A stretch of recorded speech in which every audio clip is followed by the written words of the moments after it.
অন্নপূর্ণা যোজনা যারা online application করেছেন তাদের স্ট্যাটাস কি করে চেক করবেন বা যে ডিটেলস দিয়ে আপনি ফর্ম ফিল আপ করেছেন সেই ফর্মটা কি করে ডাউনলোড করবেন এই ভিডিওতে দেখানো হবে।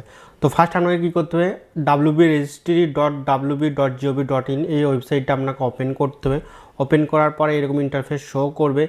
এখানে একটা অপশন শো করছে ফ্যামিলি অ্যান্ড সিটিজেনশিপ, নিচে একটা অপশন শো করছে, এখানে একটা অপশন শো করছে এক্সেস সিটিজেন পোর্টাল, এটাতে ক্লিক করবেন। ক্লিক করার পর এখানে ফার্স্ট আপনি যেই ডিস্ট্রিক্টে দিয়ে ফিল আপ করছেন সেই ডিস্ট্রিক্টটা সিলেক্ট করবেন। এরপর আপনি আপনার মোবাইল নাম্বার দেবেন। মোবাইল নাম্বার দেওয়ার পর যে ক্যাপচারটা শো করছে সেই ক্যাপচারটা দিয়ে দেবেন। দেওয়ার পর এখানে একটা অপশন শো করছে রিকোয়েস্ট ওটিপি, এটাতে ক্লিক করে দেবেন। আপনার নম্বরে 6 ডিজিট ওটিপি আসবে, ওটিপিটা দিয়ে এখানে ভেরিফাই অ্যান্ড কন্টিনিউতে ক্লিক করে দেবেন। ভেরিফাই অ্যান্ড কন্টিনিউতে ক্লিক করলে এরকম ইন্টারফেস শো করবে। আপনার ফ্যামিলির হেডকে সেটা শো করবে, কবে অ্যাপ্লাই করেছেন অ্যাপ্লিকেশন আইডি শো করবে।